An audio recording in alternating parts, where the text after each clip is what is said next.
Okay, good morning, everyone. Thank you so much for being here today. My name is Iona, and I'm the event manager here. And so excited to welcome you to Gift Africa's Town Hall. We believe that communities across Africa don't just need aid, they need partnership, visibility, and empowerment. And that's exactly what we do. We are a US-based nonprofit that partners directly with locally led organizations across Africa, grassroots groups already creating real change in their own communities. They understand their challenges best, and our role is to uplift them by providing support, resources, and the global connections that help their impact grow. What makes Gift to Africa unique is that we're not just about fundraising, we're about building relationships through our digital platform. Donors can see where their money goes, follow stories of impact, and feel truly connected to the communities they're helping, whether it's improving food security, dignity, and local leadership. Real change lasts only when it starts from within the community itself. And, and there are so many ways you can be part of that change. You can volunteer or even host your own fundraising event. If you'd like to learn more, you can reach out to me. My email is events@toafrica.org, and I would love to connect. And I will include the link to donate in the chat box here.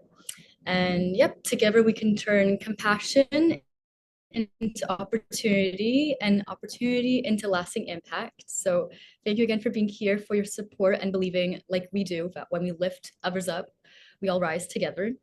And now it's my pleasure to introduce our speakers, starting with Golda Kamara.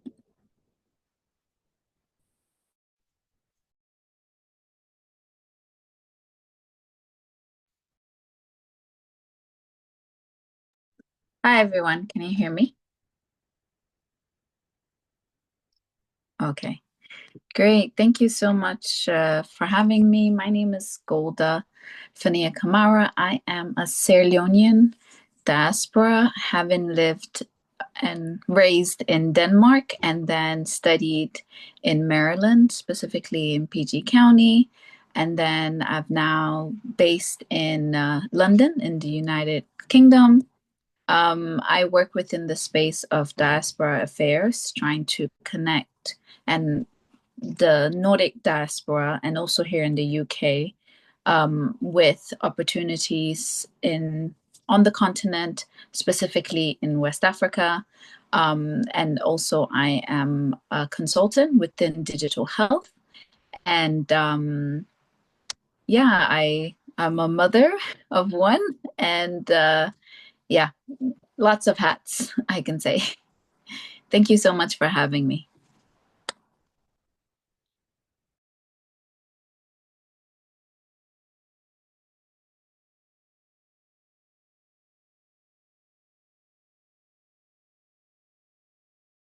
And then we have Martin or Shioma going next. Martin, would you like me to go first and then you can go? Yeah, let you go. Okay, sounds good. Hi, everyone. Thank you so much for being here today. My name is Chioma Okafor. I am a Nigerian American based in Houston, Texas. My background is in public health and global health, so worked with a number of nonprofit organizations based in the US, but also worked on the continent supporting health initiatives, supporting local organizations, implementing work and just really passionate about community development, diaspora engagement, and I'm very excited to be here. So I'll pass it over to Martin. Perfect. Thank you. Look, just to echo that, delighted to be here. I come from a tiny little island off an island off the edge of Europe called Ireland. And one of the things that we realized over the years is that whilst we might be a tiny island, we have a global family. that is much bigger than the size of the island. And this is a topic that's very close to our heart. So look, I'm co-founder of a company called the Diaspora Institute. But I guess over the last kind of 10, 15 years, I've been bridging the academic and the applied world, and we've worked in about 50 to 60 countries around the world on diaspora engagement, ranging from working directly with governments to corporations to nonprofits. And kind of, I think what we're seeing over the last 10, 15 years is this word diaspora that was on the edges of many conversations is now right bang in the middle of it. And I think that's an exciting time. So look, I'll share some tips on that in a minute, but delighted to be here and thank you for the invite.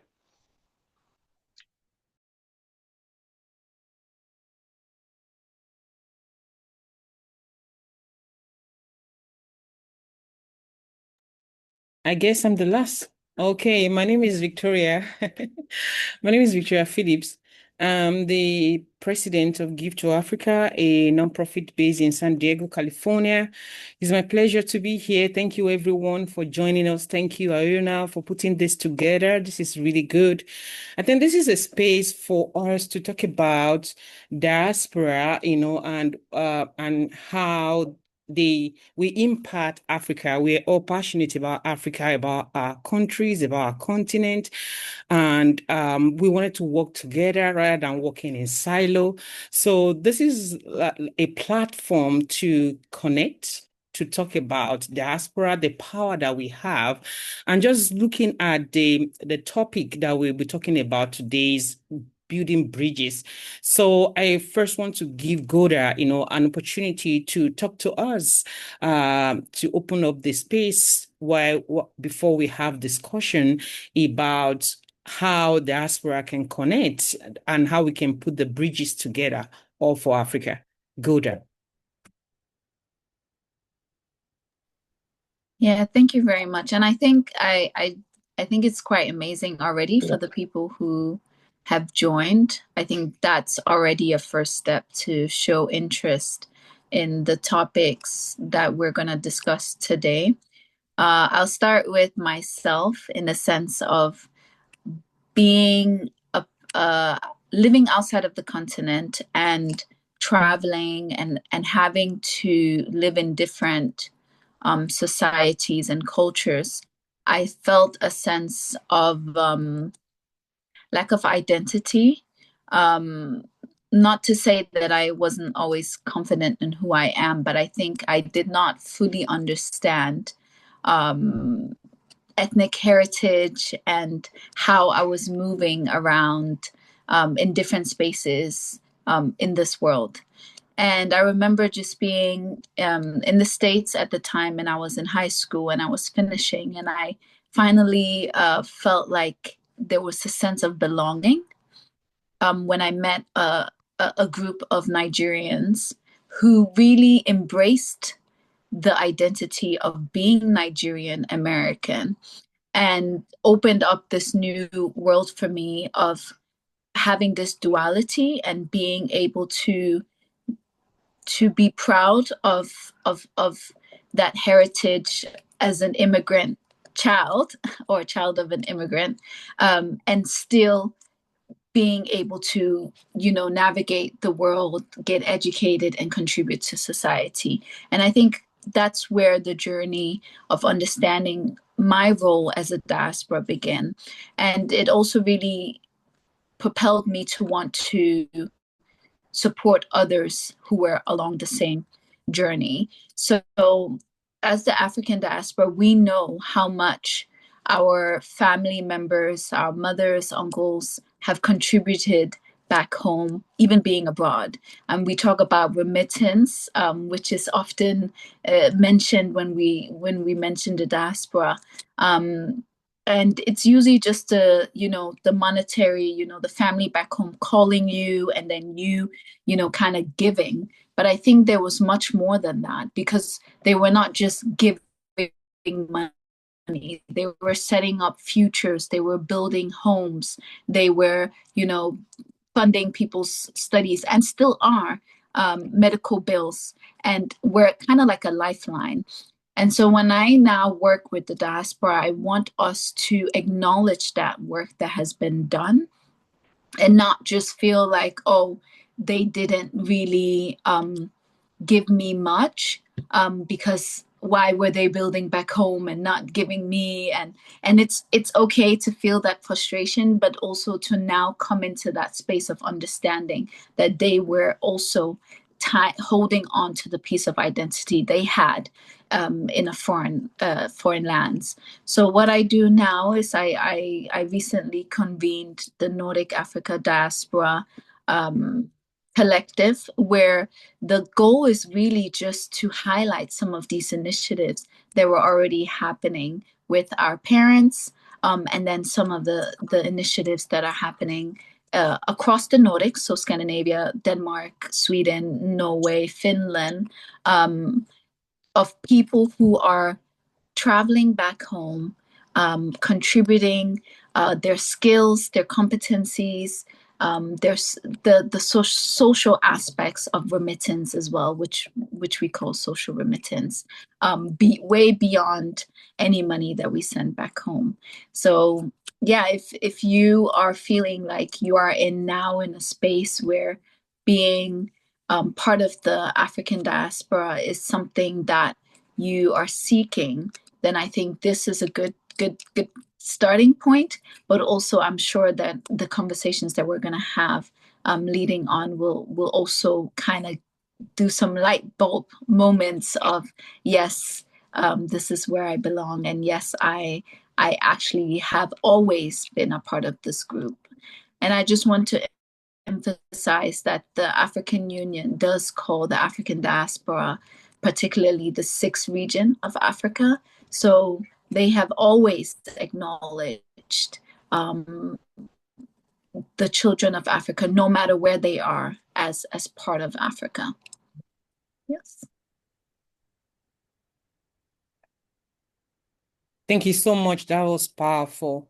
And I think that is a very good way for us to start this discussion today. I wanted to ask you, Chioma, how does it feel for you to, what does it mean being part of, African diaspora? What does that mean personally to you, being from Africa and in a state? What does that mean? How does that shape the kind of person you are? Thanks, Victoria. Thanks for the question. And thank you so much for everyone that's joined the call today. I think for me, being African diaspora, like I stated, I'm Nigerian American. I immigrated to the US when I was a teenager. So some of the things that Golda is talking about straddling two worlds, I think for me, being an African diaspora person is standing on a bridge, right? You're not actually straddling a fence. I think it's a profound experience of living between two worlds. So being African diaspora gives you the opportunity to translate, but also to connect. I think it's a privilege that you have this deep understanding of how global systems work abroad while you're still anchored to values and a deep community that you're from. So I do believe that being African diaspora for me is a duality. It's an honor. It's a responsibility to honor the shoulders that I'm standing on while still contributing to the world that I inhabit. So that's what it means for me.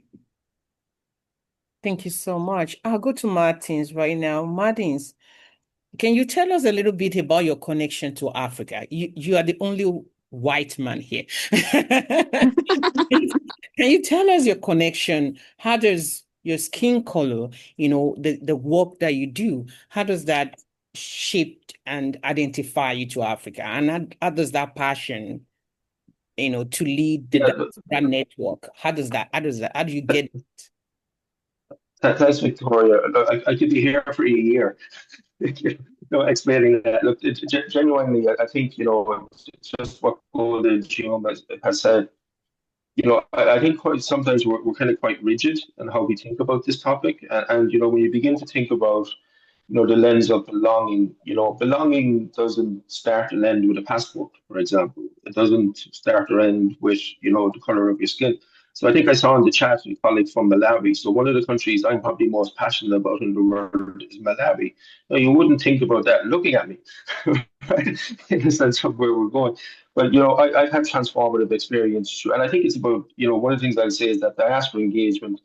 I think Golda kind of spoke to this in the sense that there's been so much focus on the economic science of diaspora engagement, beginning with remittances, into trade and investment. And look, they're all really important. But when I began to study diaspora, my professor sent me to the humanities and the social sciences department of the library. He didn't send me to the economics department of the library, and I think there's a bit of wisdom in that, in the sense of this is a people business. So to directly answer your question, I've been lucky enough to work across the continent, and I've just met incredible people. To be frank, in the sense whether that's the GASH, the African Diaspora Network, people on the continent, and that's what's kind of build my love and my connection into it, and to kind of to come back to the earlier point of being a little bit rigid in how we define diaspora, that duality or that hybridity. Yeah, look, I think having multiple senses of belonging is a superpower. So when I begin to talk about diaspora, for example, in Ireland, we have two concepts that we work with quite a lot in diaspora. One is called affinity diaspora, and that is people that have an affinity to a certain place. And that can be a community, it doesn't have to be a country, it can be a town, a parish, a village, whatever it is. And I think, the other one we talk about is the reverse diaspora, that people may have come into contact with your region or your place and are back out in the world, but they're very passionate about it. But I guess with my Irish hat on to close out, the answer is one of the things I'm most incredibly proud of in terms of Ireland's relationship with Africa, and Ireland's relationship or Africa's relationship with Ireland, is that we have a deep history of humanitarianism and missionaries from the Irish, kind of religious orders and through the educational kind of teachers going over.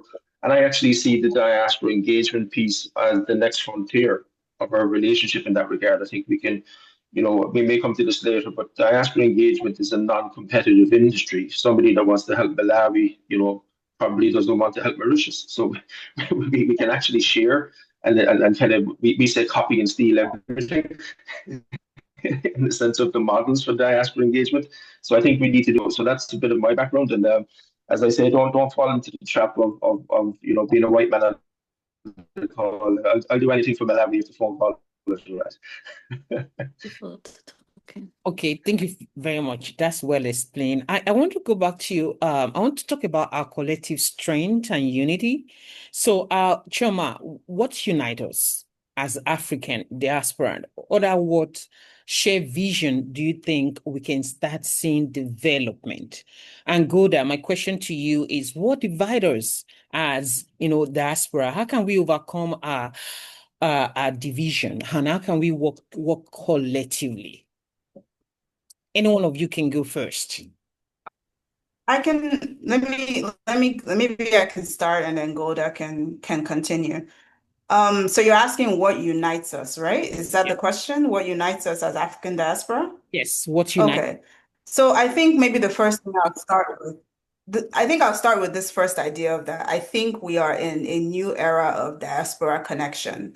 I think right now we're living through this renaissance of where culture, technology, and seeing a lot of examples here in the US. We're seeing a lot of Black Americans reconnecting with the continent. We're seeing them investing, traveling, collaborating. We see the rise of Afrobeats, where we have artists like Burna Boy and Tems and Ashake, who are not only like topping global charts, but actually reshaping global culture. So explosion into not just entertainment, but actually a massive economic engine. So I'm talking about the creative sector as a kind of a bridge for unity here, right? So that's your music, your film, your fashion, your digital content. Those are actually Africa's fastest growing industries. And I think the diaspora's role here is actually vital. We can be bridge builders. We can introduce these cultural products to new markets. We can help secure international distribution deals. We can make sure artists and creators are fairly compensated and actually retain ownership of their intellectual property. So I think as diaspora, we should be amplifying African creators. We're not just celebrating culture. We should be investing in sustainable jobs and economic dignity across the continent. So again, our role here should not just be about giving back. It should be about how do we work together to move forward and recognize that culture is a core driver of wealth and influence. So my other point here when it comes to unity is that as we are celebrating the diversity of African diaspora, for those of us that were born on the continent to those whose lineages are maybe stretching back centuries, we also need to address this idea of how we are interacting internally. I think the history of diaspora is marked by different journeys, different trauma, different access to opportunity, and sometimes that leads to division. So I think we need to remember that we should not engage or try not to engage in this oppression Olympics, which is basically a contest of whose experience is more valid than the other, or whose pain is greater. I think our collective power should be unlocked through this unity that you're talking about, Victoria. So I recently heard a phrase that really resonated with me. It is let us stop comparing wounds and compare our dreams. And I think that this is a moment to kind of shift our focus from our separate histories of struggle to our shared future of creation.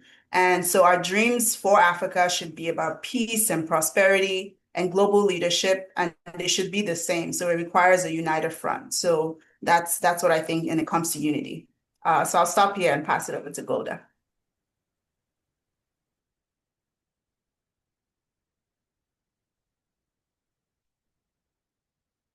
Yoda? Okay. 100% agree. Can you guys hear me? Yes. Yeah. It really ties into what I think our biggest challenge is potentially also our biggest strength, right? So the biggest challenge is the fact that we are a diverse group of people, even within the countries that, within one country, we're quite diverse, and there are different tribes, there are different cultures, and that can sometimes come in the way. As Chioma was saying, like it can become, oh, this tribe has always had this, or you guys want this, and I think it also comes from a lack of history, understanding of the histories of certain countries, even that we're from. Like I'll take Sierra Leone for example. I was born in Sierra Leone, and I left Sierra Leone at the age of 3. And it's only now as an adult that I fully understand some of my lineage and realizing that we're actually only really 3rd or 4th generation Sierra Leoneans, because our family migrated into Sierra Leone from Mali, from Guinea, neighboring countries. So even the fight within Sierra Leone of which tribe is what does not hold substance, because some of the tribes are not even indigenous to the region itself, or it was a group of people who were living there, and then when they drew the lines, all of a sudden we were no longer one, but we were separated. And so I say the biggest challenge is the fact that we're so diverse, and we also lack an understanding of our history, and that is of no fault to our own. Obviously, when you're a displaced people, if you're immigrants to any country, your focus is how you can survive and grow your family in this new context, rather than carrying on the history of where you're coming from. However, how we overcome it is also by acknowledging that. So by being curious. I always say that we that have been raised in the West have to acknowledge first and foremost, even within the diaspora community, is that we have a globalized mind, meaning as they say, if you school in Rome, you think like the Romans, right? So there's no way that our mind has not been in some way, shape, or form affected by the communities in which we were raised. So the first step that I mentioned earlier about my own journey and what I see other people is actually to decolonize. And that is both in academia, but also in your personal life and identity, and understand in which parts am I taking in ideas and concepts that are forming the way that I'm navigating the world and interacting with other Africans or other tribes. And once that decolonization starts, we can now start to appreciate our differences and actually interact with each other in more of a curious manner, and in a manner that will unify more, because we understand that what is in the core of all of us is humanity, and the fact that we really do want to see our countries develop. And I mean, one of the biggest goals for Sierra Leone right now is that we want to become a middle income country, right? So, and I'm sure there are other African countries who have that same vision. And once we unite in that as diasporas, I think what Chioma said will be, the action steps towards that goal. Well said. No, I know sometimes they said diaspora, migrate because of greener pasture, which might be true. And I see us as a bridge builder, back home helping our community as much as possible, and also being the custodian of values of the system that we already embed in us, and also bringing this together forward. So I think we have a crucial role to play in that. And that leads to what is called a share collective ideology, for African diaspora. I want to ask you, Martins, you study this, as an Irish, you study diaspora. What does it mean, the phrase when they said collective ideology? And how can what does that mean in the context of African progress? Yeah, look, I think the two ladies previously have kind of partially answered that. When you talk about collective ideology, for me, diaspora are not one singular group. The nature of it is that you have difference across every diaspora. That could be religion, it can be geographical, it can be gender, it can be whatever you want. So I think it's about shifting maybe collective ideology to the sense of the collective mission. And I think what's important to understand as well, I think, just to kind of link in and maybe layer in from the previous responses, this professor at Stanford University at the moment writing quite a bit on the idea of belonging, Professor Jeffrey Cohen. And he speaks about that a crisis of belonging is destroying us. But he says something really interesting later on when he begins to talk about belonging. And he says the sense of belonging isn't a byproduct for success, it's a condition for it. And I think it's important to understand I think, Victoria, you mentioned this word at the very beginning of the session, and the word is power. And I think what's really important for the African diaspora is to understand the power within their hands and to begin to think about how do you coalesce that through a collective mission more strategically. And I think, it's kind of linked to what Golda said earlier in terms of even the evolution from remittances to social remittances. One of the areas that I'm most passionate about is diaspora philanthropy, and particularly for the very subtle nuance that when you begin to look at this, the definition that stuck with me from the research, because you asked about the research, was that, charity is giving to alleviate the outcomes of a particular ill of our time, whether that ill is medical, social, political, whatever it is. But philanthropy is the strategic giving to tackle the root cause of that ill. And it's a fundamentally different mindset. And I think what's important to understand, I think Chuma put this actually quite powerfully earlier on, when you use the idea of a dream. I remember sitting down with a mentor of mine a few years ago, and he said, look, Martin Luther King said, I have a dream. He did not say, I have a strategic plan. There's a bit of wisdom to that, in the sense of where it's going. And I think it's important to have that. And I think what we're kind of hinting at in the conversation is that, particularly in the philanthropic and the evolution, and philanthropy is not just money, by the way. It can be the social remittances, as Golda mentioned. No, but it is about understanding the power in your hand now and having the dream of how you put it to work. And that sounds warm and fuzzy, but I actually think the timing of what you're doing is so rich and so timely, given the crisis of belonging. So I guess what I'm trying to say here is that, it's important to understand that sense of, there's moments in time where nobody's going to do it for you. And I'm kind of I echo a friend of mine. I close with two kind of anecdotes that might be helpful from friends that have worked in the philanthropic sector. One was an Irish American guy that ended up giving 2 billion to Irish education, fundamentally transformed Ireland. Most people in Ireland probably wouldn't have went to university without this one individual. I remember sitting down with somebody that was kind of managing his money and his investments in Ireland, and he said, the beauty of understanding the power of private philanthropy is that it can do things that governments cannot or do not want to do.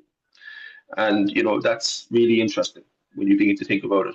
And I think that the second element, in the sense of how you translate that power through the collective ideology to the collective mission, A very good friend of ours sadly passed away many years ago, but he created a philanthropic organization for the Irish diaspora in the 1970s in the US. And he said part of the dream for him was that at that time in the US, a lot of people succeeded in America in spite of being Irish. And he said their simple mission was that in time people will succeed because they're Irish. You know, so that's the little bit of the enlightenment piece that you begin to push through as we move forward. So harmony of ideology is difficult at any level. We're seeing that in the political discourse of the day. But it's about building the networks. We call it networks of ANI, networks of affluence and influence around a collective mission that can really drive that enlightened view of where you want to go as a community. And the simple reality, as I say, is that nobody's going to invite you to do that. You have to get your hands dirty and you got to build it. and there'll be bumps along the way, but that's the nature of the beast. Well said. Thank you so much, Martins. If you have any question, just put that in the chat, and I will try to let our speakers answer as much question as possible. Let's go to the final to the last conversation. That let's talk about way forward for us collectively.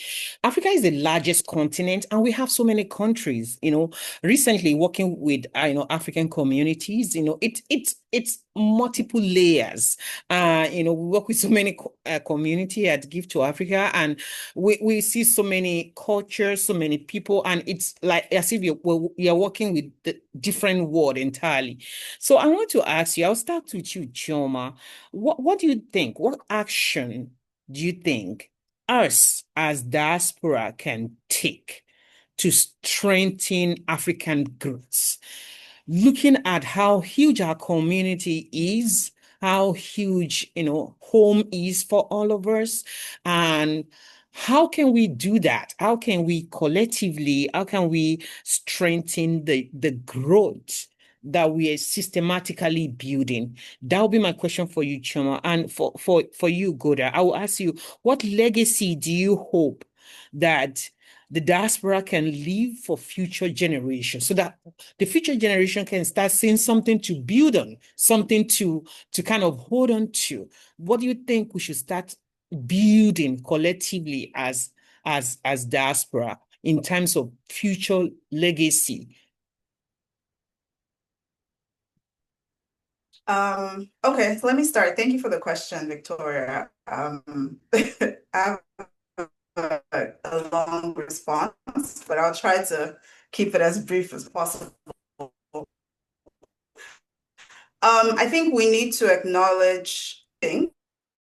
It's money, it's influence, and it's investment. We've talked about the emotional and cultural connection, but we also need to recognize the sheer economic power of the diaspora. My fellow panelists have talked about remittances. We know remittances surpass, that's basically the lifeblood of countless families and communities in Africa. But thinking beyond remittances, we can think about the fact that diaspora are a source of patient capital. We are investors that are more likely to invest in early stage ventures than traditional banks. And so we have a higher tolerance for risk, and we have a deeper commitment to a long-term community return. We are market makers. So diaspora, we are serving as this immediate, established, and loyal customer base for African goods, for services, for creative exports. I mean, someone like me, I'm always buy African, buy Nigerian. And I think that that's something that we should continue to do. And so we should essentially de-risk new products for the global market. We are advocates for policy change. So we have the political and the economic clouds in our host countries. So we should be advocating for fair trade policies, for transparent investment regulations, for equitable partnerships. And I think that last part is key.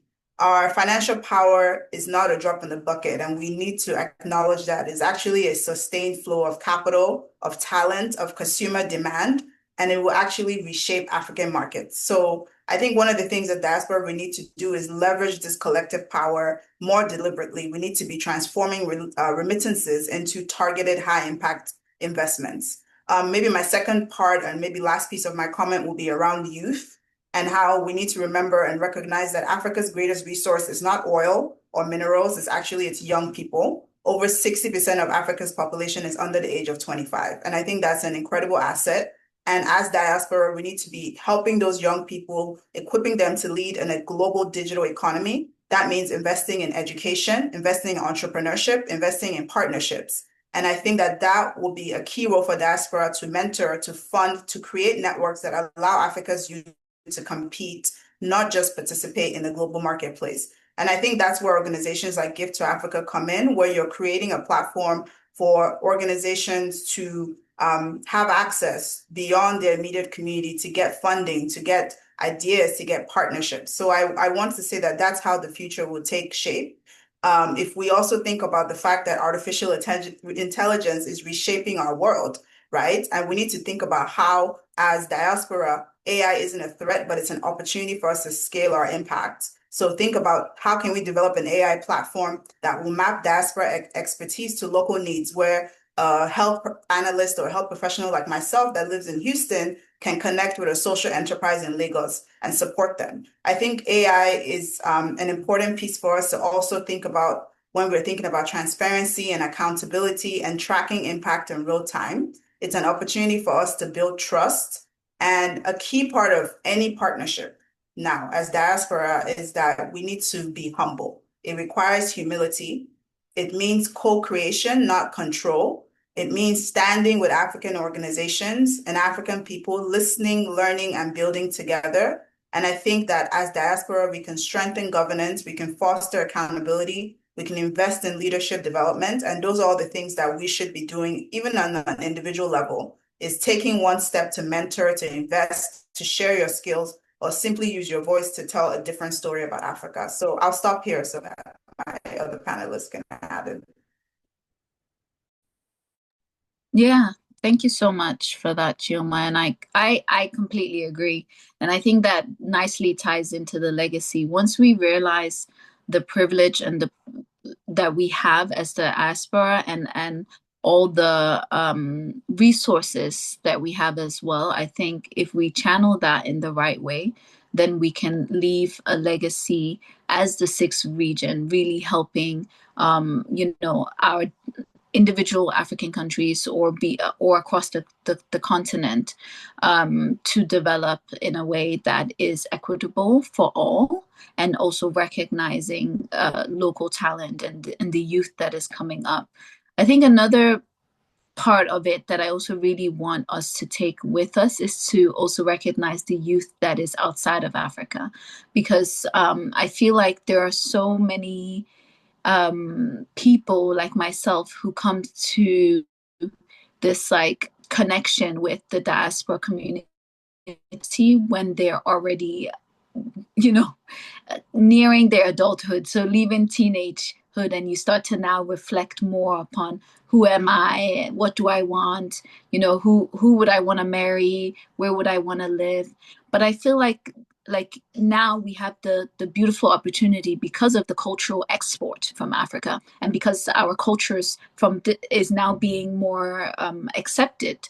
I tell a story about how I went to a young Ugandan kid's 18-year-old birthday, and he had all his classmates there, and they were playing all kinds of songs from different African countries, and they were all dancing and knew the lyrics. And I was just like, this would not have happened in my time. Like when I turned 18, I probably would have chosen, something completely different, just to kind of cater to my classmates and how the times were then. So really bringing along the youth that is outside of Africa and getting them to reconnect as well as early as possible. I think that would be a good way to also leave a legacy of like preserving culture. Language is a big one, and foods, and just understanding that no matter where you are, no matter where you were born, as long as you are a child, a child of the continent, you are part of this group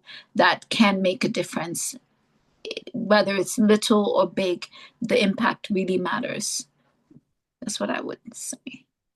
Thank you so much. That's well said. I want to quickly go to the comment section. We have some question here in the comments, so I want to read one out.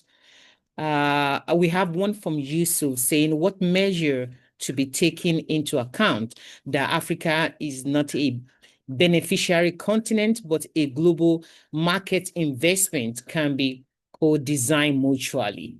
Do you want to answer that, Martins? Yeah, of course. And look, I think kind of a team that has been running through, I think, all the interventions so far.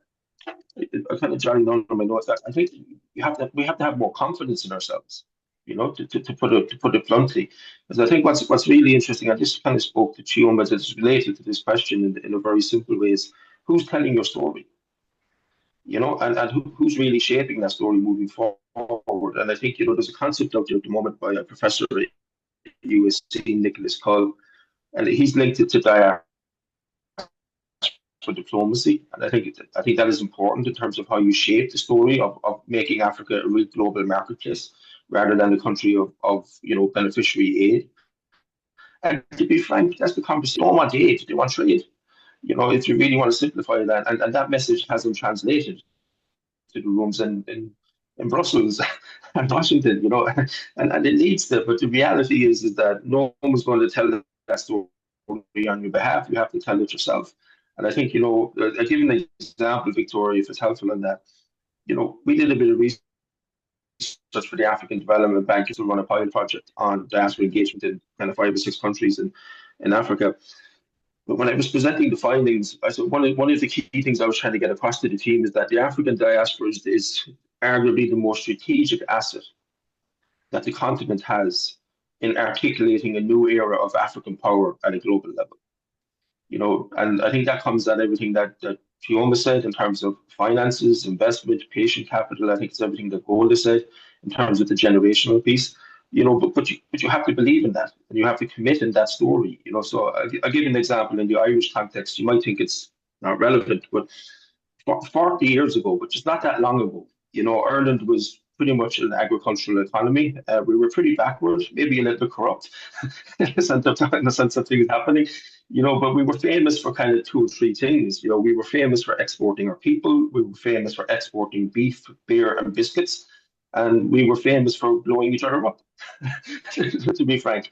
And I think this is something that Chioma said earlier about Africa, being peaceful and prosperous. Within 40 years, within a generation, Ireland now is a relatively peaceful and prosperous nation. And our diaspora were central to that. They helped us change the image of what people thought about Ireland. And that meant bringing in major multinationals like Intel, Facebook, LinkedIn. And I think what's interesting to kind of bring it back to that question is, the diaspora matures itself. We often say the migration journey is one of struggle to success to significance. And how you engage there is fundamentally different across that journey. And not everybody will get to success or significance. So one of the things you should always do in your diaspora engagement is actually look after the vulnerable people in your diaspora. And that's something that we do in Ireland that I'm very proud of. But I guess the great prize, I think, out there, they kind of close out my reflection on the question in terms of changing the perception. And I think this is where you folks are uniquely positioned with other colleagues like the African Diaspora Network to really drive this, particularly in the US, is the intergenerational transfer of wealth. So estimates vary, but the most recent estimate towards the end of last year by Truly Associates estimates that there will be 120 trillion. So that's not million, billion, trillion in financial and non-financial assets transferred intergenerationally in the US by 2050.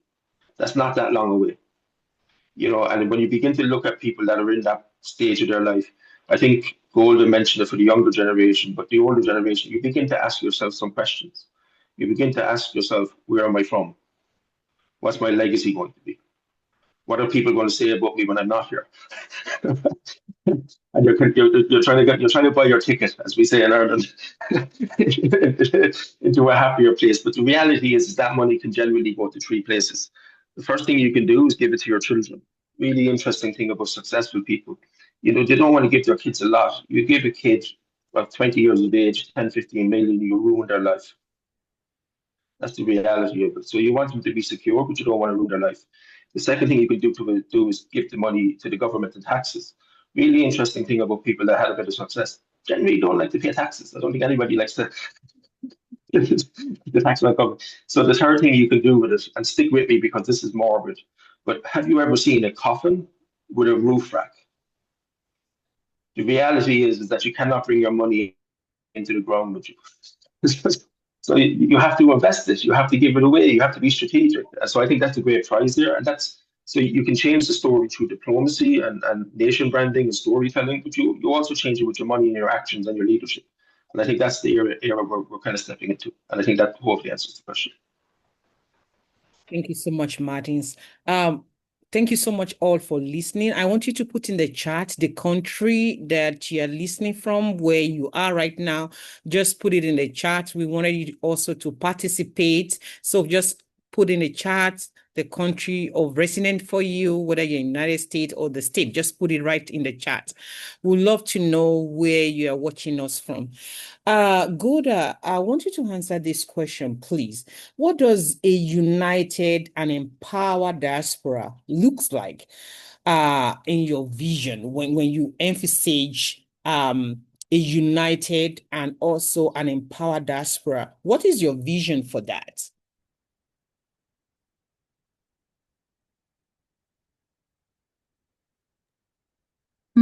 I think for me, it's just one that celebrates our differences, as I mentioned earlier. A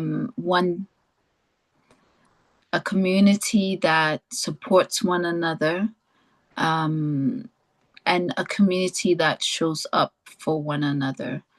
My dream is that this generation, the next generation, and even previous generations see a community that is ready to do what is necessary to build up the confidence of themselves wherever they are, but also to support each other in whatever way. So that will mean if you go to a Sierra Leonean party, you hear music from Malawi, and you can bring food from Ethiopia, or, have, I don't know, something from Kenya. Like, it's really just celebrating and being able to bring in each other when it's necessary, and when it may not always benefit us specifically, but that we know it benefits the continents, and people beyond. Thank you. Any final word, Chioma, from you? Yeah, I think the panelists have made such wonderful comments about everything. I think the idea of collective ideology is one where we need to remember that we are interdependent, right? So that's something that as diaspora, we must keep in mind anyway we choose to engage. Like I said before, each of us can take one step, whether it's, again, I want to say that when you build infrastructure for connection, so think digital bridge like Give to Africa that will make collaboration easy, transparent, and scalable, that should be something that we should all be looking to get involved with. That should be a mission that we want to connect what's possible with who's capable. And I think I'll just close with just a final note that as a Nigerian Igbo woman, I carry a lot of values with me, but the three that I hold on to the most is community, resilience, and legacy. And in my culture, we have a saying that says, "Madu bụ chi ibe ya." It is basically that a person is another person's God. And to me, it means that we are each other's keepers, that our strength and our survival are intertwined. So the essence of diaspora connection should be remembering that our progress is bound together. So when we lift others, we're also lifting ourselves, we're building bridges, and then we're building this collective future. So that's my final comment here. Absolutely. Thank you so much, our panelists. I really appreciate this. Thank you so much, Iona, for putting this together. Thank you so much to all my colleagues at Give to Africa, everyone joining us from every part of the world. Thank you so much, Martins, Goda. Thank you so much for listening in, everyone, from wherever you're listening from. We appreciate your time. Thank you. I appreciate. We're going to be hosting this every month. So we have one coming up with different speakers next month and different topics. So make sure we'll be sending an invite to you all to join us. So please join us to shape the discussion. We have to continue this conversation. We have to continue this talk to shape mentality and to continue to work together. This dialogue is important to move us forward to the right place, to the place where we have to be, to the place where we can build a bridge and we can empower the next generation.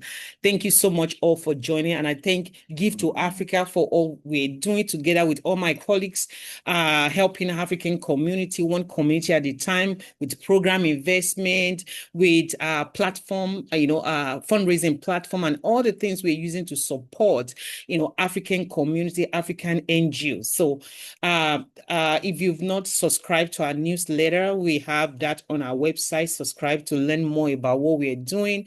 And I wanted to thank again our panelists for being here today, for speaking from the heart, for sharing your experience with every one of us.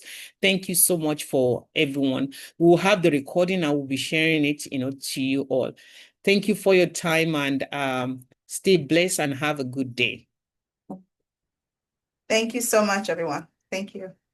Thanks, everyone. Thanks, Sean. Thank Thanks, you so Golda. much, Thanks. everyone. Thanks, everyone. Bye-bye. Thank you. Bye.